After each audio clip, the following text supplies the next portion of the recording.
presence of God. Overwhelming love, di ba? Kaya niyang, pag sa tingin mo, hindi ka importante. Or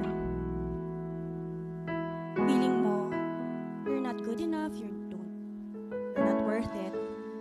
Kahit isa ka na lang dito sa mundo, Jesus will still die for you. Teka lang. Nagiging overwhelmed ako ng love ni God. Ayun, natin mo tatandaan na God loves us. No matter what we have done, Jesus loves you. Jesus loves us.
Psalm 91. Whoever dwells in the shelter of the Most High will rest in the shadow of the Almighty.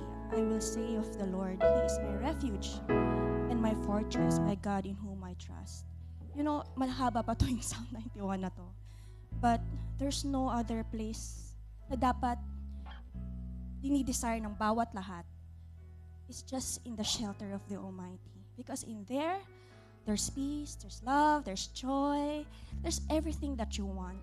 Yung fellowship na hinahanap mo somewhere else, hindi mo matatanggapan yun. Mahanap yun, kundi kay Jesus lang. You know, the Holy Spirit is not far away. Like a friend, kunwari nasa ibang lugar, He is there, but sometimes you have to talk to see Him face to face. So, you can fellowship with Him. Iba yun pagkaharap mo, nag-uusap kayo, di ba? So, there's more revelation there. The revelation of the love of God, the peace that transcends all understanding, everything. So, thank you, Lord, that you love us. Thank you for Father God for sending your Son, Jesus Christ. Thank you, Jesus, for the obedience na sobrang hirap ng ginawa mo, but ginawa mo yon dahil you love us. And thank you, Holy Spirit, because we are not orphan in this world. Kung merong mang God na nandito, it's the Holy Spirit. Sometimes we neglect the Holy Spirit. We just focus on Jesus, that we forget the Father. We focus on the Father, that we forget the Jesus. Or sometimes Holy Spirit, we forget the... Pero magpapakilala talaga sa atin kay God the Father and God Jesus is the Holy Spirit. So, we just come lagi na, Lord, come afresh. Reveal, I know, of course we have the Word, but it's important then, very, very important, to always ask the Holy Spirit to fall afresh all the time in our hearts, in our mind, para lang ma-refresh tayo. Sorry, mahaba. But it's just so overwhelmed sa ngayong gabi. So, ayun, let's continue to hear the Word na-prepare ni Brother Ron. So, good evening and enjoy. Kainin, kumain tayo. Ayan. Taste